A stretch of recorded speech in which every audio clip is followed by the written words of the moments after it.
Good morning, y'all. It is Wednesday, the 24th of April, 2024, and it's almost hump day, almost the middle of the day, middle of the week. Hump day over the hump doesn't start again until 12:01 in whatever time zone you're in. Some folks it's already over 12:01. That'd be European countries and further east than that, but I digress. That's too much stuff in my brain. Um, yeah, I hope you're having a good week. And it's been an okay week for me work wise. And got some things going on, need some prayer about and direction. So, Lord's direction. I'll just put it that way. As far as work goes. And I've prayed about this before. And I'm just asking again for your prayer now. So, pray for that. Pray for one another. And just remember, we need prayer. We need to be praying for each other. So, I am getting to the end of First Corinthians chapter 7, and I'm coming to a passage that I don't know the clear answer to. I'll be honest. I will read something that gives a couple explanations, but then also gives reasons why those explanations don't make sense. Because honestly, I don't have a clue what this means. And if I don't know what it means, I'm very honest. I will tell you. A lot of what I get from reading the Bible and notes and things like that. And if there's passages I don't understand, I'll cross-reference them. But when it comes to this passage, no clue. And I'm not going to fake it till I make it when I come across something like this.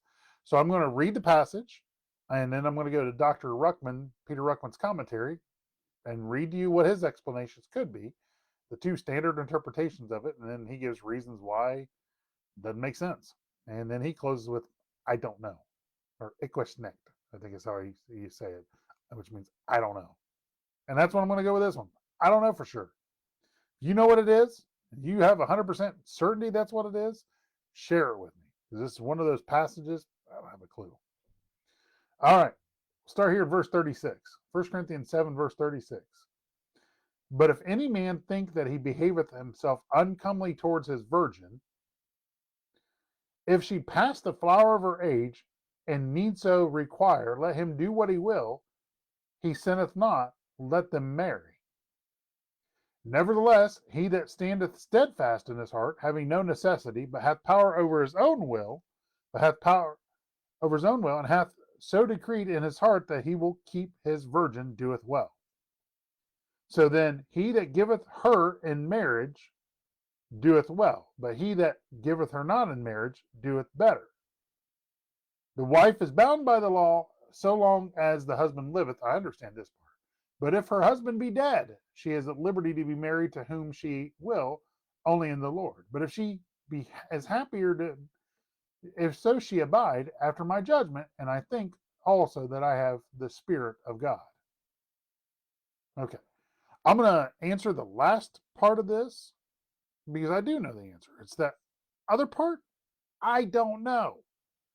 So, this last part, verse 39, the wife is bound by the law as long as her husband liveth, but if her husband be dead, she is at liberty to be married to whom she will, only in the Lord.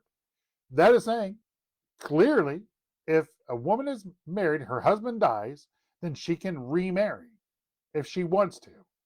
The same case is if a wife dies, the husband is free to get remarried. There's no need for any kind of divorce because the husband's dead or the wife is dead. So they can remarry. That's plain dry, plain cut, clear, and simple. Now, again, we've looked at the reasons for divorce. 3 reasons for divorce in the Bible. 1, unbelieving spouse decides they no longer want to be married. It's an unsaved spouse, and they leave. 2, fornication / adultery. You can leave. 3 is a abusive spouse. If you have an abusive spouse, you can leave and get divorced. We showed that in Proverbs. Not everybody agrees with that, but you go to the scripture, it's pretty clear when it says it's better to dwell in the wilderness than with a contentious and angry woman. And that means leaving. It means getting out. So those are the 3 reasons. And then you have, of course, death, which I don't consider this a divorce. It's just the person's dead. In heaven, we're neither married or given in marriage. We're like the angels in heaven, where there is no marriages. So in heaven, it doesn't matter. Down here, it does kind of matter. What do you want to be married or stay single? And in this passage, Paul's saying, look, it's okay if you want to get remarried. But if you want to stay single, it's okay too. And it's actually, it might be even better to stay single. When it comes to getting divorced, it may be better to stay single after you get divorced. But if you can't contain yourself, then it's better to marry than to burn. Just like a single person, if they cannot contain themselves, and we're talking physically wise, it's better to marry than to burn. Now, going back to this passage, again, the first part of this, verses 36 through 38, I don't know for sure. I really don't know for sure. Now, I can give a supposition that really Paul's talking about if a guy wants to stay a virgin or a lady wants to stay a virgin, they can stay a virgin, right? I don't know, though. Now, let's go to Dr. Ruckman's commentary, and I'll give you two answers from it, and then reasons why it possibly could not be. But if a man thinks he behaved himself uncomely towards his virgin, if she passed the flower of her age and need so require, let him do what he will, he sinneth not, but let them marry. Nevertheless, he that standeth steadfast in his heart, having no necessity, but hath power over his own will, and hath so decreed in his heart that he will keep his virgin, doeth well. To me, it possibly means that if he decides that he wants to stay single, he can stay single. And if he's dating somebody and they have dated until they're older and they never got married and they never consummated the marriage, because remember, marriage is actually the physical act, the joining of flesh. That's the actual marriage. If they've just stayed, dating relationship, courting, and they decide they don't want to get married and she passed her flower of her age, and that means past childbearing age, then he can just decide, I don't want to be married. Or if they even meet later in life and they decide they're not going to consummate the marriage and have a physical relation, then they can stay virgins. They can stay single, but they cannot do the physical act, because once they do the physical act, in God's eyes, that is a marriage. Now, this brings me to another touchy subject. Some people say, and they teach among Bible-believing circles, that physical intimacy, the only reason for, and this is some deep Bible-believing circles, the only reason for physical intimacy is childbearing. And that's what they teach, and that's what they stand for, and I don't agree with that. I don't. Now, is that the main purpose of physical interaction between a husband and a wife? Yes, that is. But that's not the only reason. There is a deep physical, intimate connection in physical intimacy and an emotional connection. So I will stay clear of those that think that that is the only reason that you should be physically, intimately involved with your wife. I don't agree with that. And I think that's legalism. Flat out. Now, but, if you decide that you're going to date, whether you're younger or older, and you decide you want to stay a virgin and you don't want to get married, it is better in God's eyes to stay single, and we've looked at the reasons. Because you're better to serve God. You're better equipped because you will devote more focus to serving God than if you're married.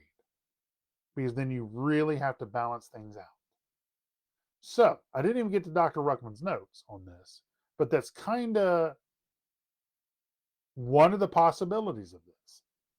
Is that It's a man deciding he just wants to stay a virgin. And that virgining, he's talking about himself. And I can actually kind of see that.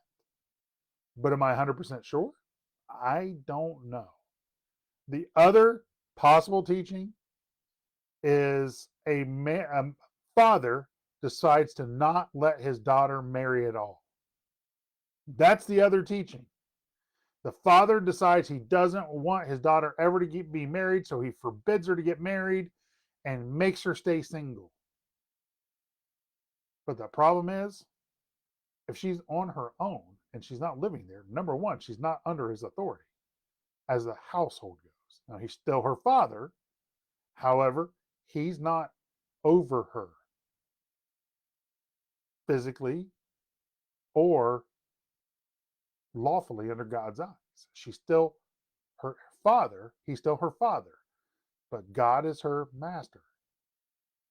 So I don't agree with that one either. That one definitely is legalism. That a father has so much power over his daughter that he forbids her ever to get married. Also, I think there's something mentally wrong in that situation, but that's another issue. I don't want to get too far involved in that one. So those are the two possibilities in this passage. Now we know the flower of her age, that means she is past the point of giving birth to children. That's what that means. So, that being said, I don't know for certainty. I would lean more towards the first thing I said. That is just a man or a wife or a man or a woman deciding they don't want to physically consummate a marriage and they decided they want to stay single. That makes more sense. The other one, no, that's legalism.